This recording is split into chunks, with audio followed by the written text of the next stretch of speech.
Welcome back to car Darwin. എല്ലാ വർഷവും കറക്റ്റായിട്ട് അപ്ഡേഷൻ കിട്ടുന്നൊരു വണ്ടി നോക്കുകയാണെങ്കിൽ ടി വി എസിൻ്റെ അപ്പാച്ചി ആയിരിക്കും. എല്ലാ വർഷവും എന്തെങ്കിലുമൊക്കെ മാറ്റം ടി വി എസ് അതിൽ കൊടുത്തുകൊണ്ടിരിക്കും. മാറ്റം വരാത്തൊരു ചെറിയ ഭാഗം പോലും ആ ഒരു വണ്ടിയിൽ ഇനിയില്ല. സോ ടി വി എസ് അവരുടെ ഏറ്റവും പുതിയ 2025 അപ്പാച്ചി RTR 160 4V കൊണ്ടുവരുന്നുണ്ട്. കുറച്ച് മാറ്റങ്ങളൊക്കെ അവർ ഈ വണ്ടിയിൽ കൊടുത്തിട്ടുണ്ട്. വണ്ടിയുടെ ലുക്കിൽ വന്ന് മാറ്റം നോക്കുകയാണെങ്കിൽ ഇപ്പോൾ പുതിയ 3 കളറുകൾ വരുന്നുണ്ട്. ഒരു ഗ്രേ കളറുണ്ട്, പിന്നെ ഒരു മെയ്റ്റ് ബ്ലാക്ക് ഉണ്ട്, പിന്നെ ഒരു പേൾ വൈറ്റ് കളറും വരുന്നുണ്ട്. ഈ 3 കളറും നേരത്തെ ഉണ്ടായിരുന്നതാണ്, എങ്കിലും ഇതിലിപ്പോൾ പുതിയ ഗ്രാഫിക്സ് വന്നിട്ടുണ്ട്. അതുകൊണ്ട് വണ്ടിക്ക് പുതിയൊരു ഫ്രഷ് ലുക്കാണ് ഇപ്പോൾ കിട്ടുന്നത്. അതേപോലെ തന്നെ ഇതിലൊരു USD ഫോക്ക് വന്നിട്ടുണ്ട്. ഒരു ഗോൾഡൻ കളറിലെ USD ഫോക്കാണ് ഇപ്പോൾ ഇതിൽ കൊടുത്തേക്കുന്നത്. അതും വണ്ടിക്ക് നല്ലൊരു ലുക്ക് തന്നെയാണ് കൊടുത്തേക്കുന്നത്.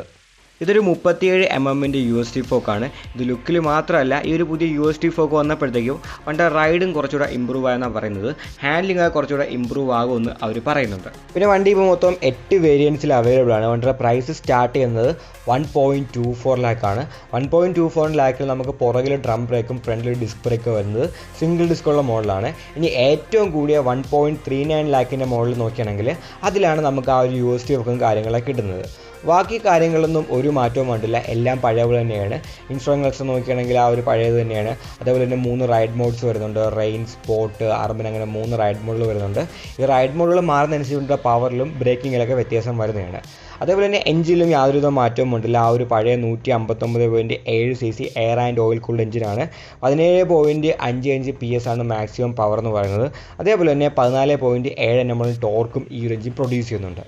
പിന്നെ ഈ ഒരു ടി വി എസിന് എന്തൊക്കെ വന്നെന്ന് പറഞ്ഞാലും അവർക്കിപ്പം ഏറ്റവും കൂടുതൽ ആവശ്യം നല്ലൊരു എഞ്ചിനാണ്.